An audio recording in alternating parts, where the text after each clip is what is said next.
with Paul Daner, Mark Shalafoo, from listener questions to some running gags. Insider stories, ambush light, that dad life and respect for flags. Kick off the weekend, alright? It's the Growler Friday show. It's Who Dey Light. All right, welcome into the latest edition of Who Dey Light. Paul Daner Jr., Mark Shalafoo here with you. Happy weekend to everybody. It's Oktoberfest here in Cincinnati. Are you an Oktoberfest guy, Mark? I'm not, but I appreciate it. I appreciate anytime the city's got a big party going on, and that's what the city does well. Is anything that involves beer and partying, that's what Cincy does. It's good. I don't know. I get a little concerned where there's that many drunk people in one area. It's I'm not against it necessarily, but it's always felt like it just gets to be a little bit concerning. So I try to keep my distance. As a younger me, I enjoyed it, but now it gets a little too people-y. Yeah, it's very people-y. I feel kind of the same way about the taste of Cincinnati too, where it's a little too people-y. And now we're starting the show like curmudgeons, where we're like, okay, here's the things that Cincy does well, we hate. Next, we're going to attack the fireworks and take that down a peg. And we're going to stay more. I appreciate. I have an appreciation for it, and I'm happy that the younger people can go out and enjoy that a little bit more. I used to as well.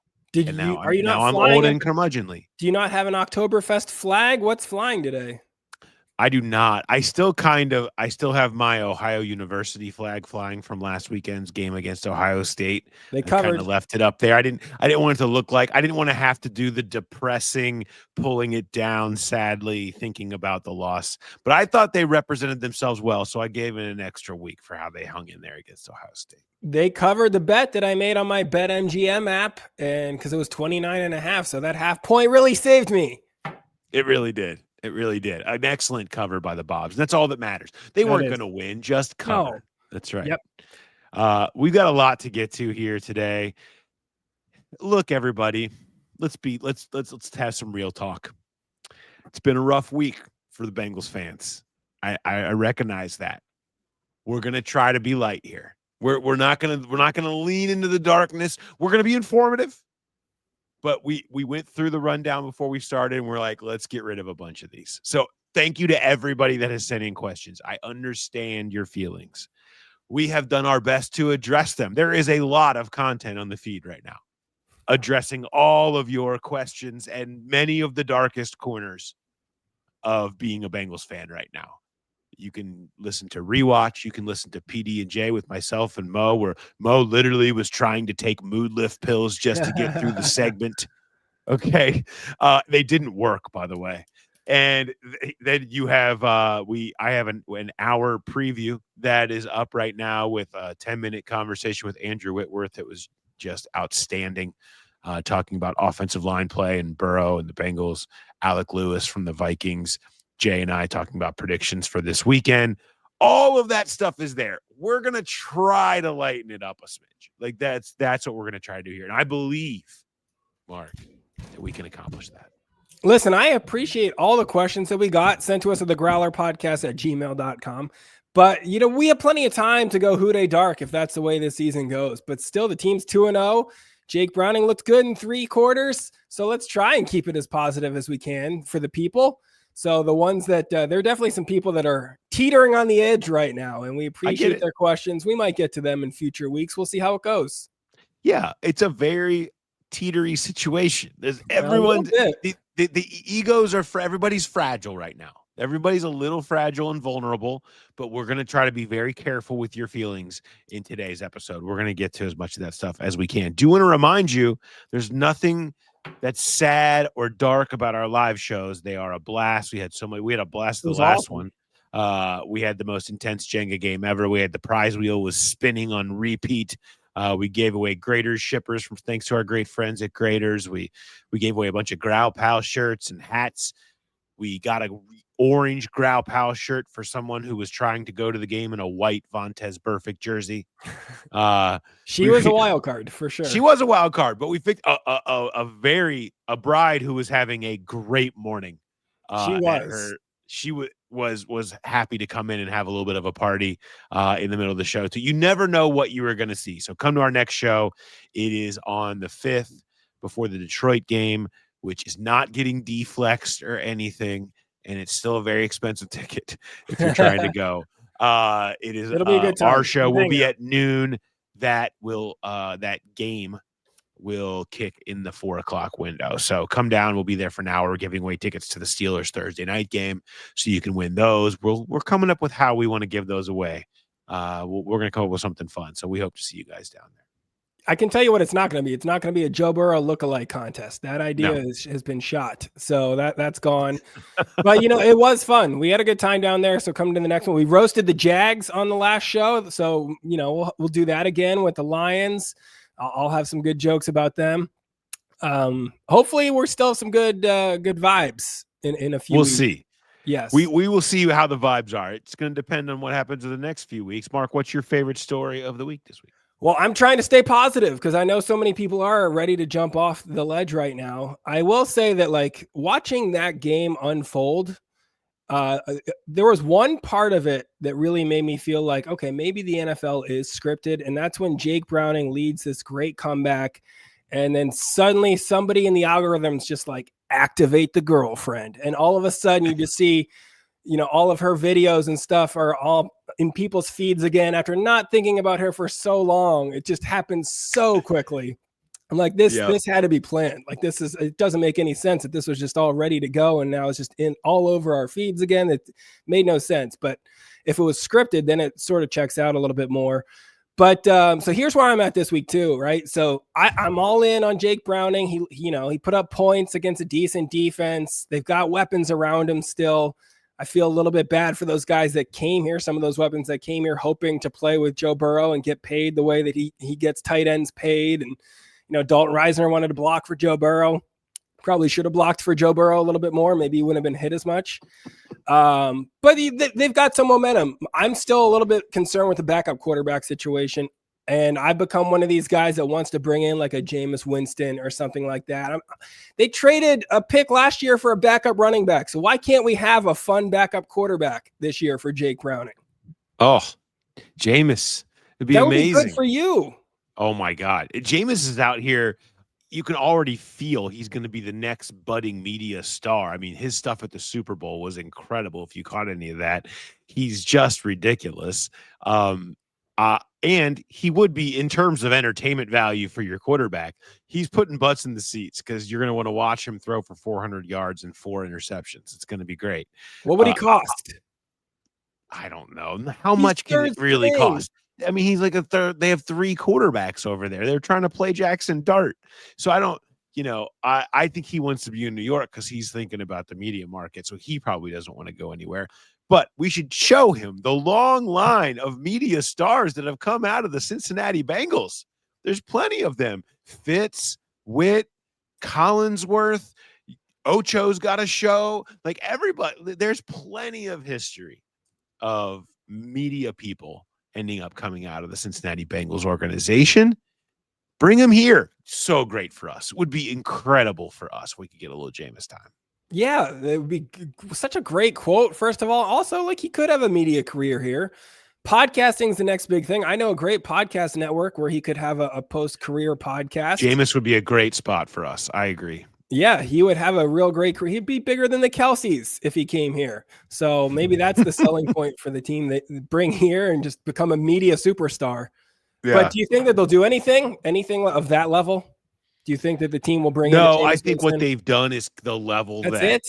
They plan on being at is in the Clifford Mike White mode. I don't think they're totally done. Like I think they're still exploring options. Again, I said this, and I really thought this was going to be the case because they brought him in for a workout. They liked him. I really thought Tyler Huntley was going to be the guy. He's on the Ravens practice squad. He's played a lot more recently. He's played okay recently. He can run around. He can throw it okay. Like I just felt like he would have made more sense, but I don't know. Apparently not. But that doesn't mean it's over. Like that could still change. He is still just sitting on another team's practice squad. So that maybe he ends up being a guy. So that's the level, though. Like that would be the thing that could happen is maybe somebody that's on someone's practice squad. I do not see them. Now, Jake gets hurt. Okay, no one wants to see Sean Clifford play. No offense. No, yeah. It's just you can't. If we start ending up in the Mike White, Sean Clifford area, like you need to consider going to get somebody who can play the position for the season. Like that's not. Those guys aren't what you're looking for there. But until then, I think what you see is what you get. But I mean, from the standpoint of like Browning's a great backup for Joe Burrow, and if he got hurt, you'd have somebody that could step right in.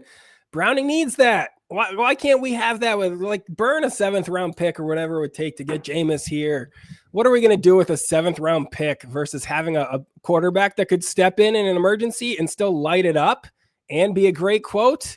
Come on. Do you want me to go down the list of all the great 7th round picks in Bengals history? Yes.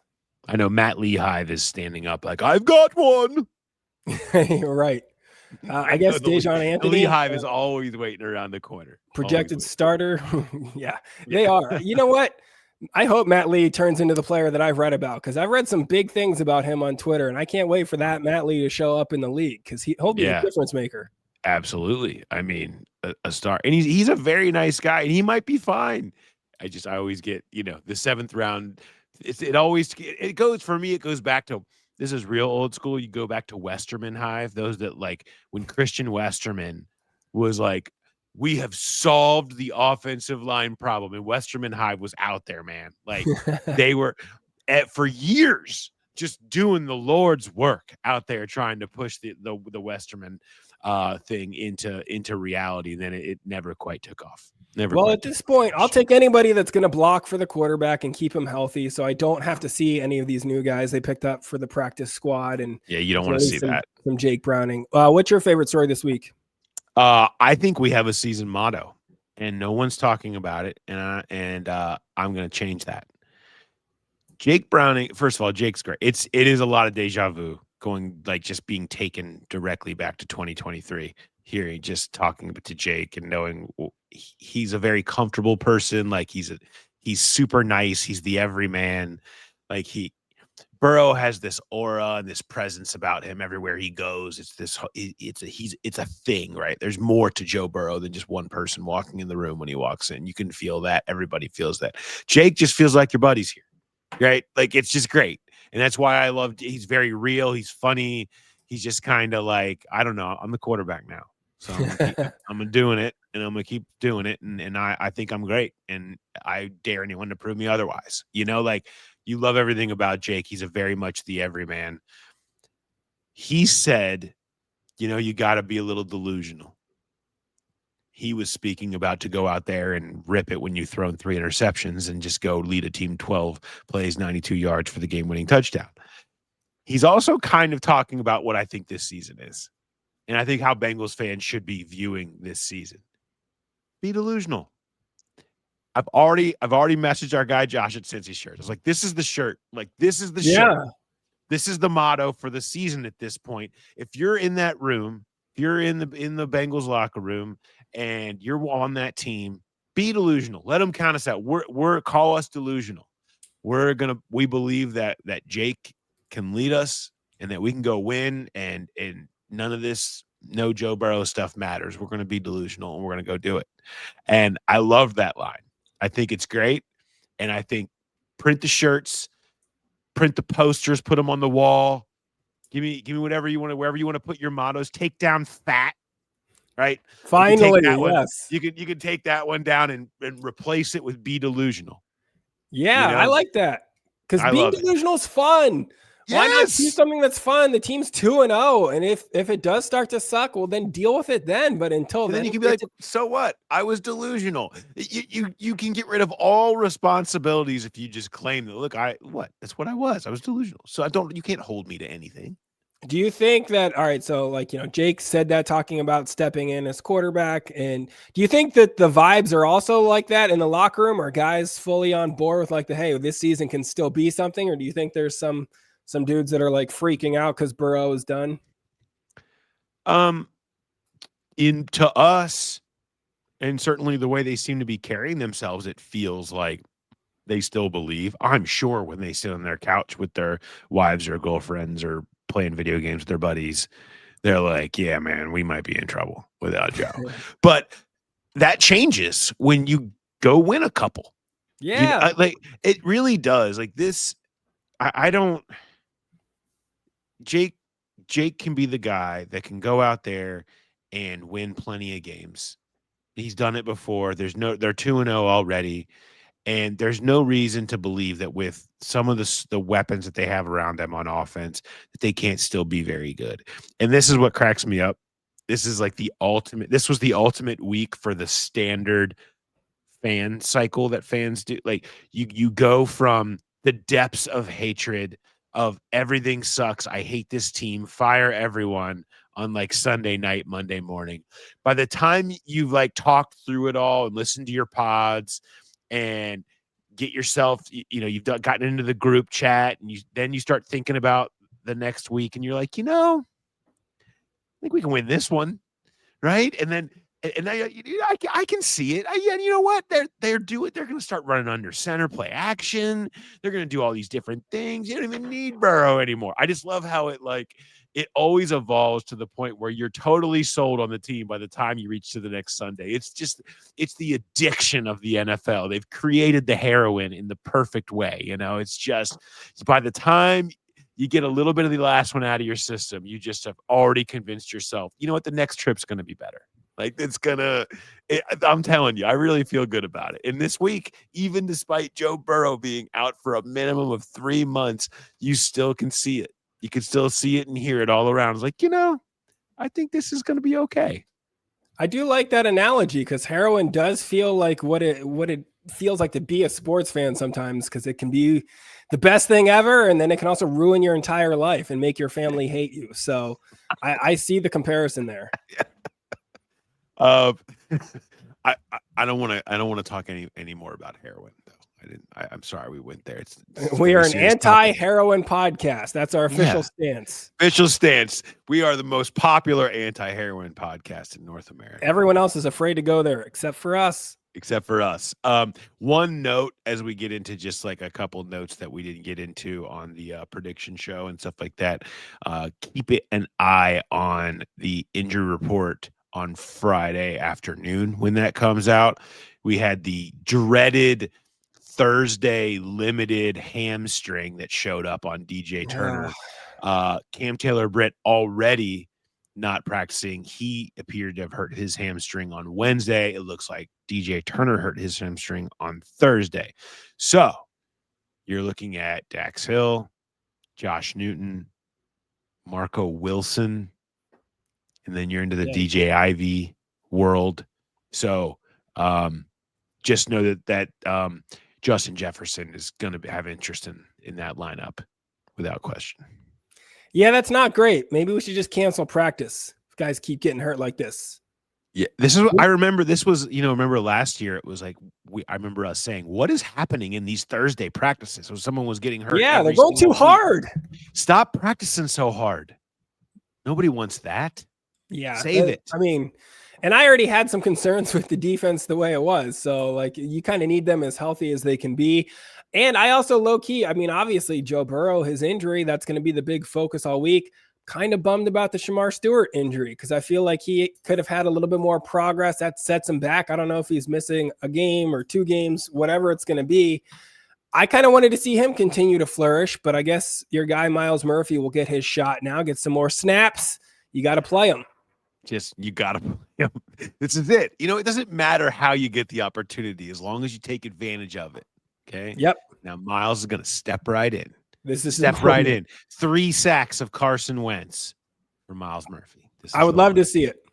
I would like to rank Mark's tweets next. Okay. I picked 3 out this week. It was not a happy place. No, it was a little too dark. I'm not going to lie to you. It was. You went there to the dark place, what like most fans did. I mean, my mentions are a complete hellscape from Sunday. I can't even look at them. I'll just go through these couple that I picked out. First, I want to ask you, because you tweeted, if Jake Browning wins this game, I won't tweet during the next one. Is that true? Yes, Is that he happening? won. Sure, I'll take a game off. I'll put What am I going to do with this locker. segment next week? Maybe I'll just start tweeting from the official podcast account. And so if you see that account go unhinged, that's what it is. It's just I have pirated it and just taken it over for all my frustrations and nonsense and craziness. You said the Cincinnati Jazz Festival was more fun than the Cincinnati Bengals. I think that was kind of an unnecessary dig at the Jazz Festival, which I'm sure is lovely. Yeah, I don't know. It didn't everything I know about the Jazz Festival is stuff I read online just very recently. So it doesn't seem to have the best vibes down there. We're big on vibes on this show. It didn't seem like the best time down there. No. And that's how I felt when I saw Joe Burrow getting carried to the locker room. I felt like I was at the Jazz Festival. This was my favorite one only because I had the vision of this actually happening. Would have made me so happy. And it was, if Burrow comes back in a month, I'll buy a Dr. Robert Anderson jersey. Need that. I don't know what number I would have put it on, but yeah. I don't know. I don't know what you do either. I'm not totally sure. I'm sure we could come up with something. Would it be like a lab coat though? Oh, that'd be fun. Yeah, I would just start wearing it to the games with a little patch that says Dr. Anderson, Dr. A, or something like that. You know, your whole little like skeleton foot or something. See, the problem with wearing that to a game though is everybody would think I was a doctor, and then they'd be like, "Hey, somebody just got knocked out in the section next to us. Come here, doctor. We need your help." I'm like, "Oh no, this is just a joke about the surgeon here." Is anyone here a marine biologist? Little sign drop for you out there. All right. We should remind everybody about our guy, Eric Sztanyo, of course. Keller-Williams, number one. Just, he's the best. He's our guy. He has over 100 5-star Google reviews. That's a lot. That is a lot. 1% of Keller-Williams realtors in Ohio Valley region. It includes Ohio, Kentucky, Indiana, Illinois, Pennsylvania, and West Virginia. Have we moved? If we checked, he was 12th out of 4,212 agents. We were trying to push him up into the top 10. Have we rechecked on the standings lately? I haven't, but I did hear a rumor that the guy who was number 11 also has a toe injury, so he could be out of the running. You can't show houses on one foot. Nobody wants to buy a house from a guy that's on a scooter. No, thank you. So Sztanyo could be number 11 by now. Sztanyo could move up. I'll tell you what, we keep getting the referrals in. He's going to quickly move up. He's got the referral program going on right now. So if you want one of the hats, our favorite hats, they're so airy. They're so soft. They feel so good on your head. They look great. You can get one. Just send in a referral, or if you close for a house yourself, and you get a hat. And you also get entered to win 2 Bengals tickets. And every 2 people that close on a house, bam, Bengals tickets are given to the people that referred. So you have a really good chance of winning those tickets. So if you know somebody that's buying or selling, or you want to yourself, make sure you reach out to our guy, Eric Sztanyo. Be part of Team Sztanyo. Info at teamsztanyo.com, SZTANYO, or just go to their website, www.teamsztanyo.com, to connect. Check them out on YouTube too. Make sure you have us hooked up with alerts and subscriptions and all that, and go over to the Sztanyo page and make sure you get all that and learn everything you need to know about what's going on in the neighborhoods and the markets and trends and everything. He's all over it. Great stuff over there. All right, let's jump into some questions. You ready for a few? Let's do it. All right, so last week we had a guy that emailed and he was like, "Hey, I don't have a question. I'm just happy." And I love really that guy. Fun to have that. He's back. He's back, and he says, "I'm currently in the 5 stages of grief, but I wanted to follow up and say I'm sincerely sorry. I regret it. I apologize to all Bengals fans and to the football gods. I picked the wrong week to stop sniffing glue." That's Bill. He has definitely changed his demeanor quite a bit into this week. I really like the idea that Bill just emails us with whatever his emotions are for that current week, every single week. Bill, I like this. I think this is a good trend. We could even call its own segments, like, checking in with Bill or something like that. What's up with Bill? That'll be our first. Yeah. Just a wellness check on Bill. A Bill wellness check, and we just know how he's feeling every week, because I think people want to know. People care. And I love someone just sending in to let us know how they feel. And please consider when I start reading these questions that we got rid of most of the most negative ones. Even if you think that these sound dark, just know it got much, much darker. And we tried to prevent this is the lightest of the crew. With the injury to Joe Burrow, the goal of a Lombardi trophy seems out of reach, but the season is not lost. How should we measure success for this team without Burrow? Is it the playoffs, wins, whatever the number is? How do you judge success for this team? Well, wins, I would say, is a great way to judge success. I would probably start there. I think it's not like they can't win. I mean, you don't think a team that has T. Higgins and Jamar Chase and Chase Brown and the better of the two quarterbacks, I would argue, can't go beat a Minnesota team that got waxed by Atlanta this past week? Like, Jacksonville's not a bad team. We'll see where they end up. They might be pretty good by the end of the year. Yeah. I don't know. Yeah, some of this stretch in front of them. Let's see. I'm looking at the schedule right now. Don't do that. Over it. 1 week at a time. Yeah. I mean, look at the middle of the season.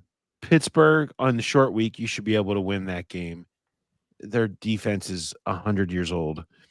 The Jets, Chicago, and then you have a bye week. I mean, that after this hard stretch, winnable games all over the place. You're already 2-0. You can win one or two at minimum of this next gauntlet. Like, it's not like there aren't plenty of winnable games out there. It's not like this team is bereft of talent. So I think you can win games, and that should be the defense has to improve. You're going to count more on the defense. You're going to count more on the run game coming along. Two things that haven't been the greatest thus far, but you knew that anyway.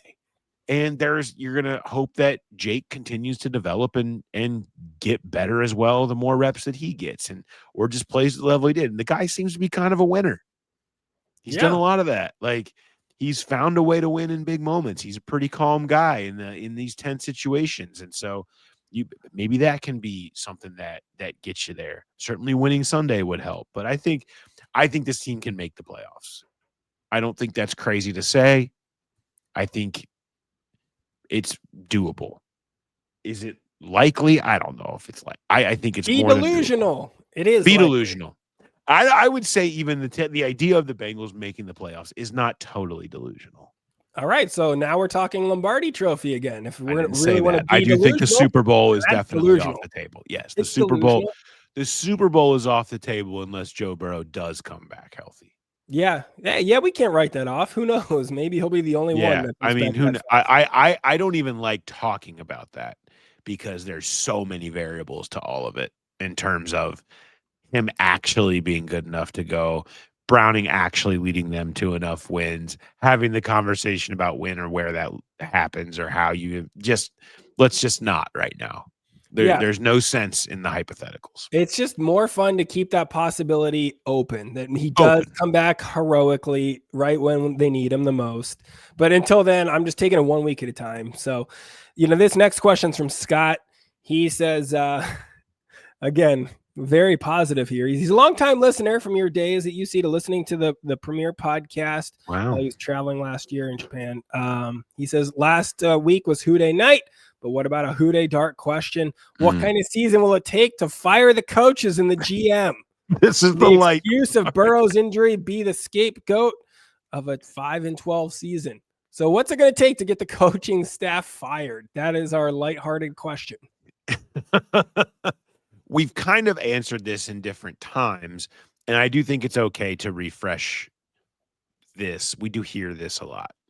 I think it's okay to refresh it in the light of, okay, you're going to have a season without Burrow now, because I answered it a couple weeks ago, but it was like under the caveat that, he would have to have a winning record in games that Burrow played in. Well, 2-0 in games that Joe Burrow played in. But look, if they have a losing record, if they finish the year with a losing record, it starts the conversation. I don't think that's changed. I still don't think it would like that. I don't think just a losing record gets him fired at all, especially not now. There is definitely going to be a benefit of the doubt here. There just is. And there's already patience with him because it's Mike Brown and the Bengals and all that, and they're comfortable with who he is. I would say 6-11. You start the conversations are more real. Would probably be what I would say, but I think it's going to be more about feel there. Like that would be, did he lose the locker room? Like how sideways did it go? How did it go down?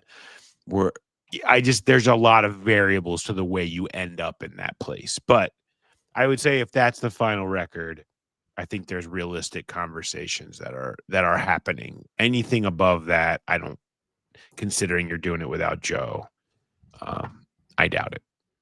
All right, this next question is from Andrew. It's kind of long. And as much as I disliked some of the negativity in those first few, I really hate this approach, but I do see it a lot, so I do want to include it. He says, I want to propose that Joe Burrow being out for the year is actually in the best interest of the team long term, assuming he doesn't retire, of course. If he played out the year and the team finished 9-8 or 10-7 and barely made the playoffs and lost early, the Bengals would not have a great draft pick, but now that Burrow's out, the team can hopefully finish with 7 wins or fewer, get a top 12 pick, maybe higher. The Bengals have shown they're good at drafting when they're near the top of the draft. The defense now golden can grow and develop without the pressure of the Super Bowl. The Bengals can trade Trey Hendrickson and Cam Taylor-Britt and other expiring deals for more capital. Here, they stockpile assets and develop the defense, and they're ready for another 2 to 3 year window opened by 1 year of tanking. How do you feel about tanking?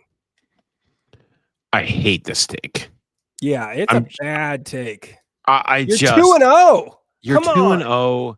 I know. Like you think that it's over with the, what are we doing? Why be a fan? If you have a team that's 2-0 and a quarterback is in who was 4-3 as the starter 2 years ago on a team that had a terrible defense as well, but it wasn't like the defense carried them at that point. That defense stunk too. Yeah. Okay. Yeah. And you have just paid T. Higgins and Jamar. You have these like super powerful weapons. Enjoy the season. And I know that's hard. I know there's a place of frustration all this stuff comes from, but like losing for a better draft, who says that draft pick's going to be any good? Yeah, you've like, seen you're how picking 11th. Drafts. You think one number 11 overall pick is going to change everything? Like, no, that's not going to happen. I just, you're not out here trying to waste seasons where you have T and Jamar in their prime. Like there's too much actual talent on this team to say that, oh yeah, it's time to tank. I don't understand that as a fan of any team. It's not fun. It's not fun to root for a tank. No. You have to give up not just a year of prime Chase and prime Higgins. You've got to give up a full year of being a sports fan of your favorite team and cheering them on. It was fun to watch Jake Browning lead the comeback drive at the end of the game and get the touchdown. If you're rooting for the tank job, then you've got to be the negative Nancy that's in the corner like, oh, come on. I hope he doesn't get it. We can get it better pick in April. You want to tank? You want to tank in the Tua Bowl? Or the tank for Burrow, the Burrow Bowl in Miami, where they were, nobody knew who was tanking for who, but we thought that Miami was still trying to tank for Tua at one point, and then it was tanking for Burrow, and it was who's going to get Burrow. That game, okay. Yes, right. Tank away. Go lose that game, right? Go get your guy. But in week 3, when you're 2-0, I know everyone's beat up over the Burrow thing, but what are we doing? What's happening here? It's still fun to watch football, and maybe it's not. Maybe that this is a cry for help, for a new hobby. Listen, maybe we get Bill to check in on this guy. We thought Bill was in bad shape, but maybe he needs to go visit that dude. It's okay. I thank you for listening and engaging and sending in questions. I just really don't like that take. This next one's from George. He says he's wholeheartedly rooting for Jake Browning to lead the Bengals to the best season possible, but heaven forbid Jake were to go down with a bad injury before trade deadline. I would love it if the Bengals made a trade with the Panthers for Andy Dalton. I can just picture Andy surrounded by this cast of Chase and Higgins and Brown leading the Bengals to the playoffs and maybe even on to their first ever Super Bowl championship. Am I crazy? I love all of your shows, including Power Stacks. Thanks for all the hard work putting into it every week. Yes, he's probably crazy. He's delusional. He is being delusional. He is following. Yeah, I think in the season of Be Delusional, this would qualify. Yes, Andy Dalton leading them to a championship would qualify. I would love it. I'm a big Andy fan. I think he's great. Great guy. Would love to have him back in the Cincinnati community again. Mm-hmm. Yeah. I mean, it'd be fun to watch him play with these guys, but I mean, no. As much fun as it would be watching Jameis Winston play with these guys and just throw Jameis would be exponentially more fun and entertaining to watch. But yeah, I would say the answer is that yes, you are a little delusional on that one. We did have somebody send us an email about something funny he saw from the Bengals subreddit. Somebody posted that they wanted an attorney's opinion to see if there would be a legitimate case that Joe Burrow could sue Zach Taylor / the front office for gross negligence leading to a work injury for not getting a solid enough. That's where some of these people are. Can Joe Burrow sue the team after getting $200 and some million? He's going to sue them for the offensive line not being good enough. I think he's already won. Yeah. I mean, when it comes to getting money from his employer, I believe he's gotten all the monies that he might need. He doesn't need a trial. I think he's done okay. We also got an email from Jen. She visited our live show from Atlanta, said it was great. She got to meet myself and Jay. You were too busy with Jenga. But she did say she wants a $20 refund for the Burrow bounce back parlay that she took on your advice at the show. That's a good question. I don't know if they're offering if they're offering any refunds on it because of the injury. They never heard back on that. I do feel bad. I felt like he was on his way to hitting the bounce back parlay. I really did. I mean, another one of your predictions just gone.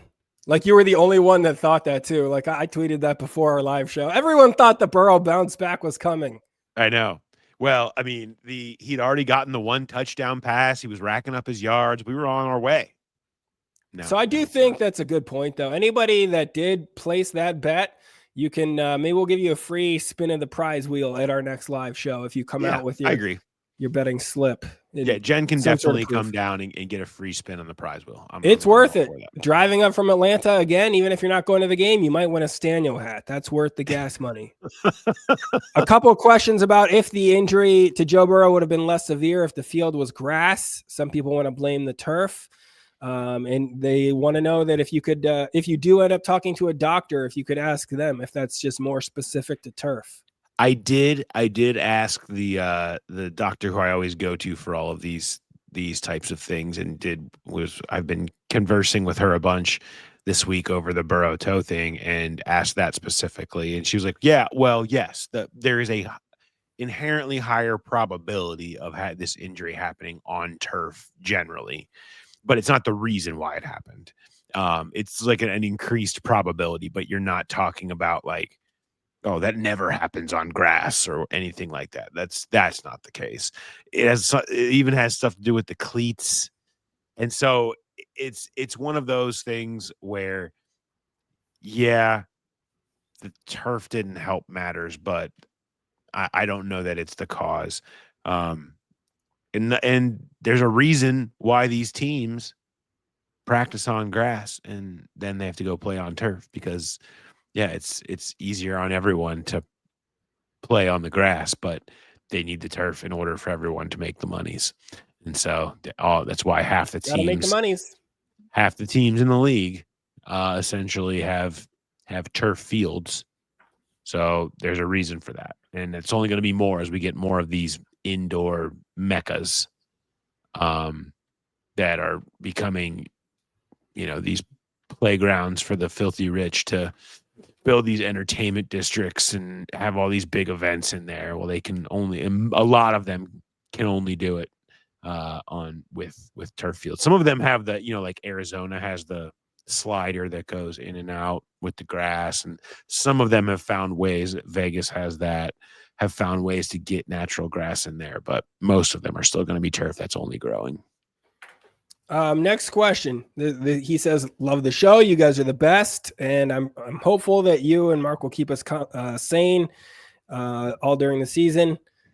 He's got one question here though, because he's going to the game in Minneapolis, and he is staying within 5 minutes of the stadium. He says he wants any tips or activities that you'd recommend on Saturday or Sunday night after the game. He says we are in your age range and deeply appreciate your 90s references. So what do you have for people going to Minneapolis? So he's looking for Sunday night after the game too, or Saturday? Yeah, well, I mean, yeah, I've got a Sunday night after the game. I mentioned this back in the schedule release pod, and that is Here Come the Mummies are playing in Minneapolis, which are a really, really fun, kind of a comedic, funky band. They literally are dressed like mummies. It's a pretty fun show. Recommend. They're playing Sunday night in Minneapolis if you want to go there that evening.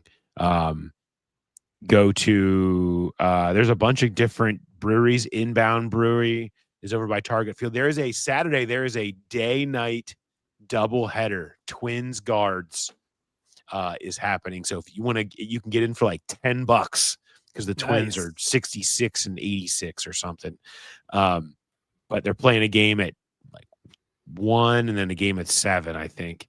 So if you want to take in Target Field, which is a great place to go and enjoy yourself up there, that's going on. There's a bunch of good spots. There's a bunch of good places to go to, right? Their whole downtown area. There's a brewery called Pyre's Brewing, which is right down on the river that you can go to. I'm going to try to hit that up probably at some point this weekend. There's a bunch. Anything in that downtown area, North Loop up by Target Field, there's a bunch of stuff. Are you ready for a quick ambush question? Let's do it. This is from Lee over in Belfast. He said that he's obviously very appreciative for getting his questions read on the show. He's going to have his first trip to, or not his first, but he's going to have a trip to Cincy in week 9. Is kind of on nice edge, he says. He's praying that Jake can at least win 3 of the next 6 to keep us still in contention, so that game still means something. But he stopped himself. He says, before I get too dark here, I need some advice from Mr. Daner. I will be covering my first NFL game for Gridiron Magazine UK at the Steelers game in Dublin next weekend. So, as it will be my first game in a press box, does Paul have any do's or don'ts for a first-timer? Don't cheer. Don't cheer is a big one. Yeah, very important. That's like the one. And it's weird if you've never been in a press box before. You probably don't even know that or think about it, but it's truly the first thing that will get you tossed the hell out of there or yelled at. Yeah. Like I know people in our business that if that's anything like that ever happens, just scream out, "No cheering in the press box." Like it's some, and they live for everybody those feels moments that way. too. Don't cheer. Know that, just remember that people are working. You're in their office. Okay. Think of it that way. So when you get to having a good time and talking loud, especially if you're in there after the game, if you're doing stuff, just know that everybody is working, and quiet is actually it's not like a rowdy post-game situation. It's very, very quiet and diligent. So that's the only thing I know.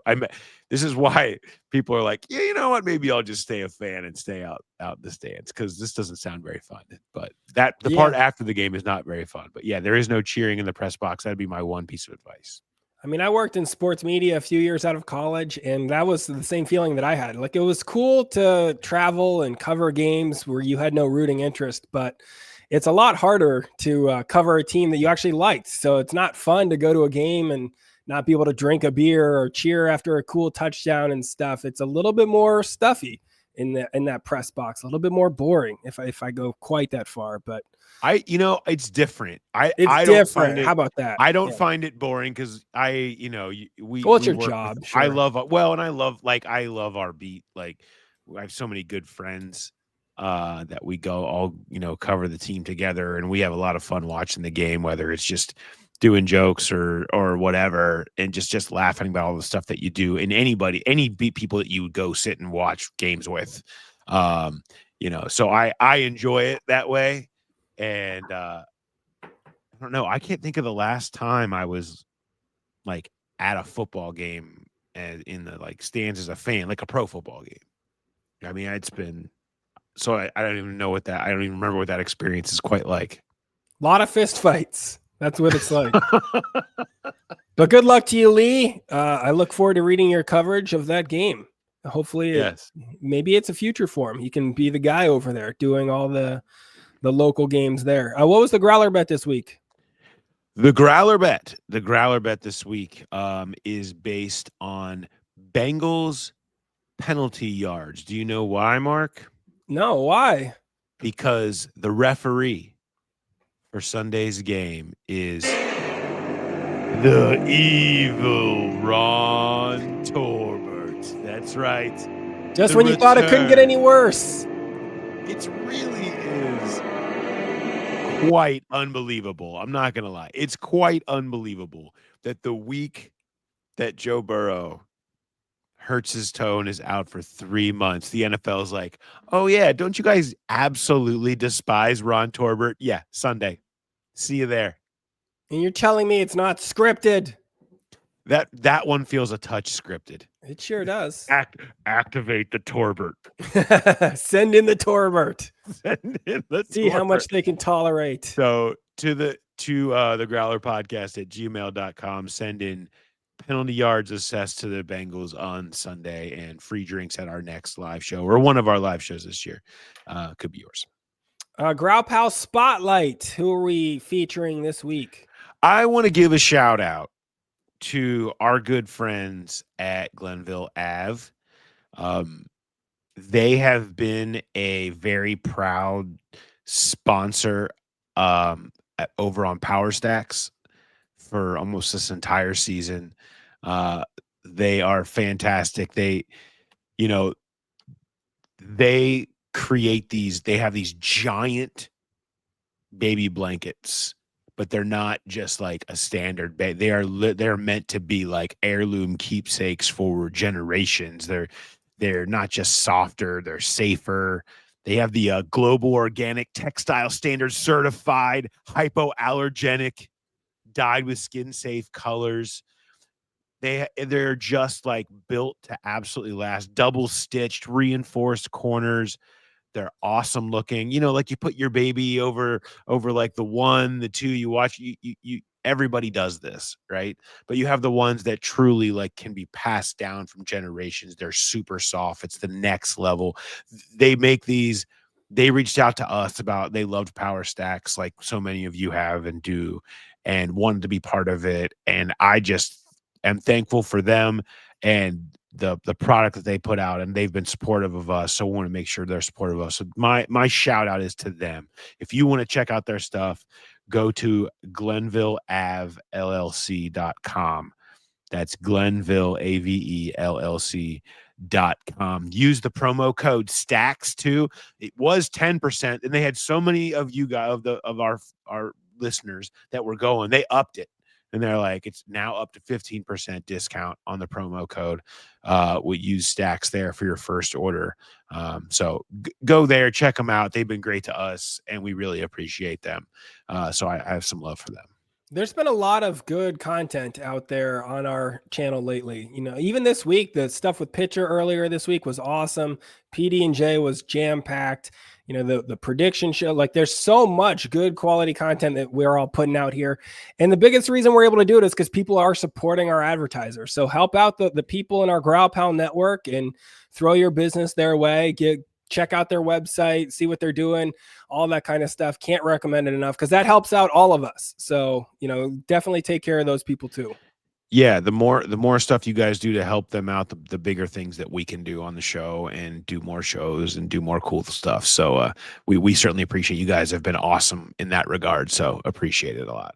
Do we have a story for the Cowboy Cody Weird Story of the Week segment, which got renamed from the Meth Raccoon?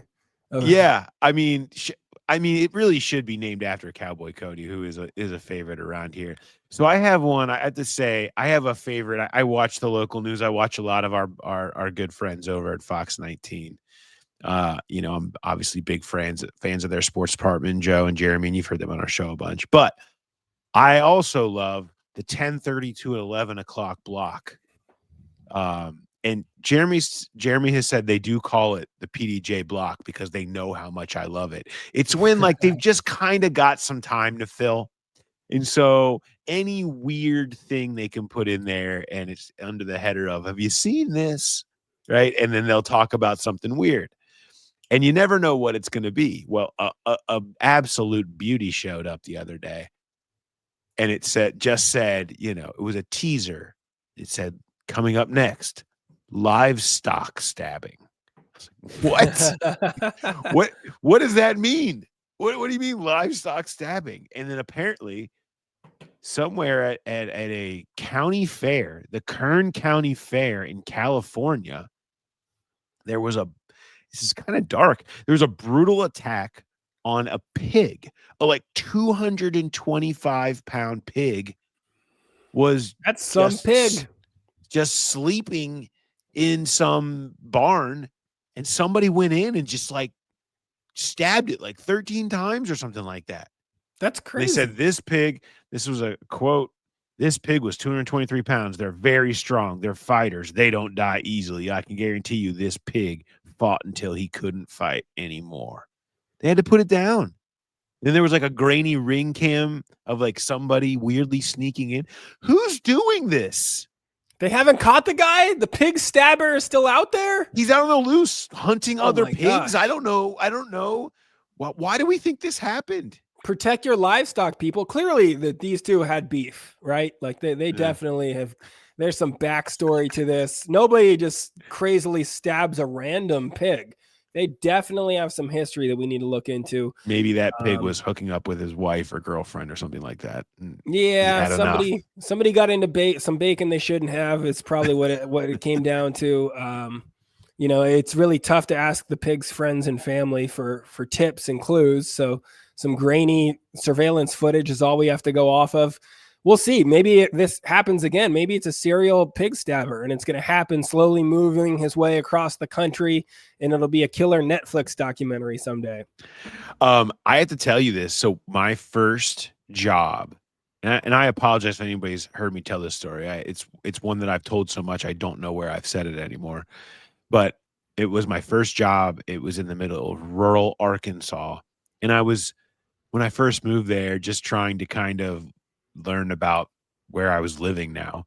And there's this, like, you got to go to the fair, the White County Fair. So I go down to this is like a true fair. I mean, this is Arkansas, rural Arkansas fair, the real stuff. Okay.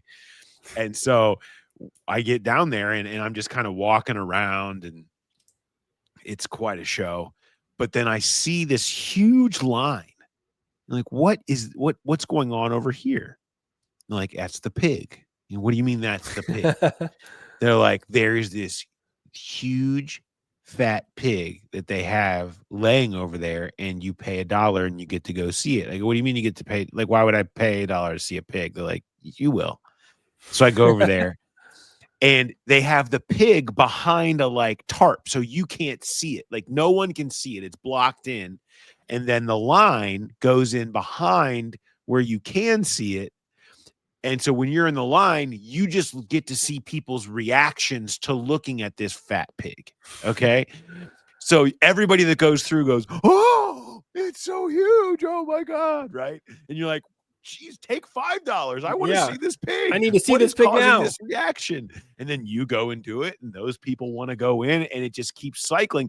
They were cleaning up. It was such a racket. And I paid, and I was like, I did the face. Oh my God, that's a huge pig. It was a really big pig. It was probably like it was just laying on the ground all fat, and it was just going up. It was probably laying on its side 3 or 4 foot tall, just fat. Jeez, that's a big pig. It was a big pig. It was worth paying for. But I just remember thinking, like, what a racket. They just laid it down there and just collected money. Good for them. Look at the pig. You know what? You should just start that at Tom's Watch Bar and BetMGM for the live shows. Get a side room with a big pig and be like, hey, you guys want to see a pig? You want to see a pig? It's huge. Make a few extra bucks at these live shows, and then we'll. All right. So if you're listening and you have a fat pig that you have access to, let us know. Bring it down. We're pro pig. We're not like the stabber people. Yeah, we're not going to stab your pig. We're here to glorify. Yep. We want to give it a platform. Okay. So let us know and bring it down to one of our live show. We'll talk to MGM what their rules are on livestock in the I'm sure you're going to be the first person that's asked that question. If I can bring livestock in that I charge people to look at, you might be the first. What if we split the profits? Yeah.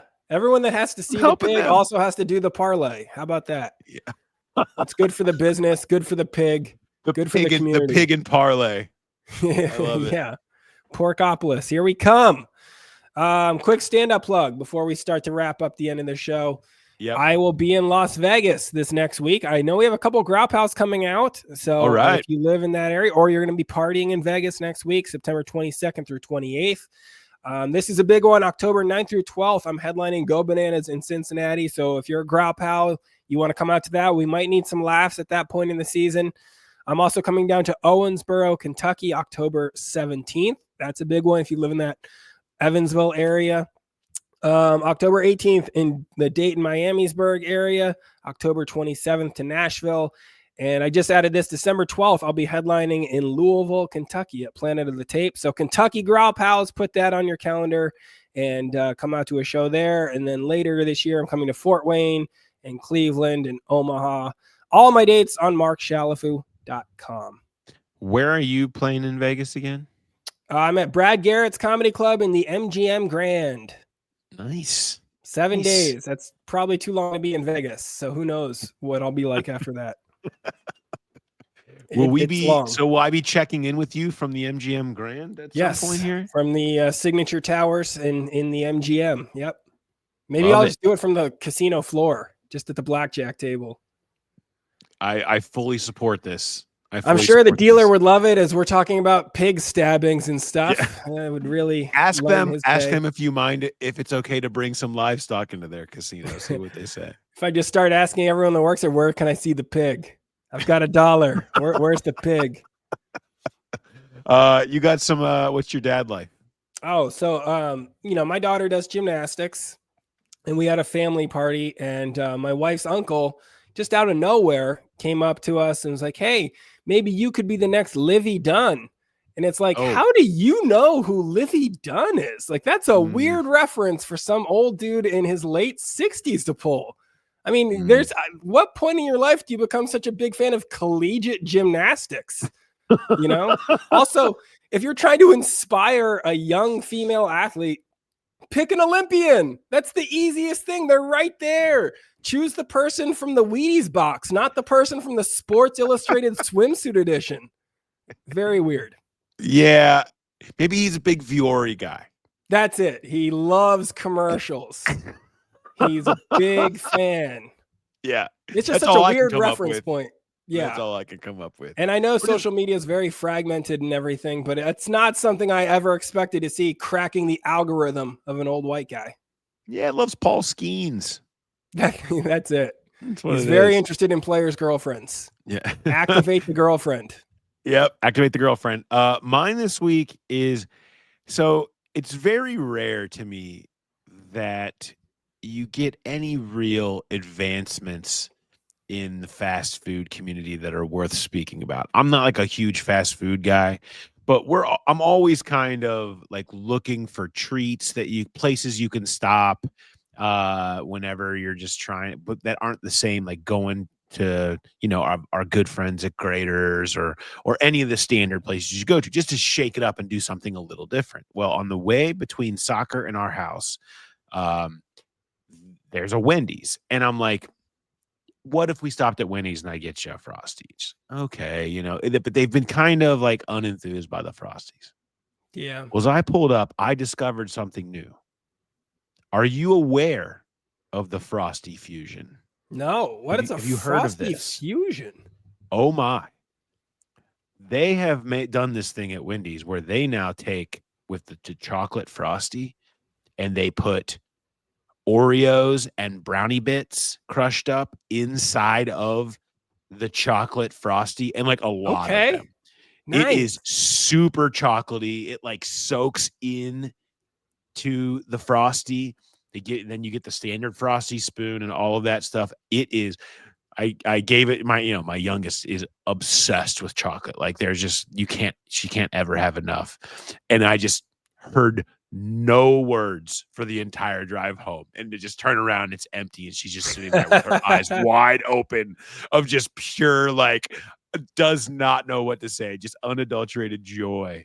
And yeah, it's just pure happiness. It's like the Frosty. So I had to get one for myself, and I was like, I'll be damned. That thing is amazing. So I'm here to vouch. If you're looking to check back in on the Frosty game, they're doing wild things over there at Wendy's. What And, a bounce I back. Good for them. Wendy's. Because Good for Wendy's has not Wendy's. been in a good place because it's sort of trash. But I'm glad that they are starting to do this new fusion with the Frosty. That sounds great. You need to reverse it, though, and eat that on the way to soccer. Let her play with that sugar rush. Be scoring goals like crazy. Yeah, she would. You're probably right about that. But no, it's quality. I vouch for it. Great stuff. They're also building a Chick-fil-A right next to it. That's not fair. That's not fair. It's like the poor Wendy's people. I feel bad. There's a couple of there's a KFC across the street that stands no chance. Nope. It already was struggling to get anybody in there. Now you're building a Chick-fil-A. Like, it's just gonna just crush everyone in its path. And they're gonna kind of get in the way of me when I try to go get in to get my fusion. Yeah, there's going to be a huge line of happy, satisfied customers that you're going to have to get through before you can get to your empty, barren Wendy's that is still trying to cling to life with one new dessert. That's it. But it's a doozy. It sounds good. I'm going to try. You should. All right. Thanks, everybody, for hanging in this week. I know it was a tough one for Bengal fan this week. Like, it sucks. But you remember this. Be delusional. Yeah. Listen to Jake. Be delusional. Or at least until like 2:30 on Sunday when things are going poorly. But you know what? That's what it is. It's the NFL season. Enjoy it. Don't wish on them to lose. That's terrible. No tank. Either way, we'll be here getting you through it every step of the way. We'll have the walkout presented by Joseph Toyota Cincinnati on Sunday. We'll have the rewatch show live at 8:00 on Monday night. Mark will be back next week. He'll be in Vegas live from holding a pig next to a roulette wheel. And we'll have all of that coming your way next week, just like we always do. And we'll have fun with it, regardless of what is going on. So thanks, everybody, for listening and watching. And we'll talk to you next time. Enjoy the weekend, everybody.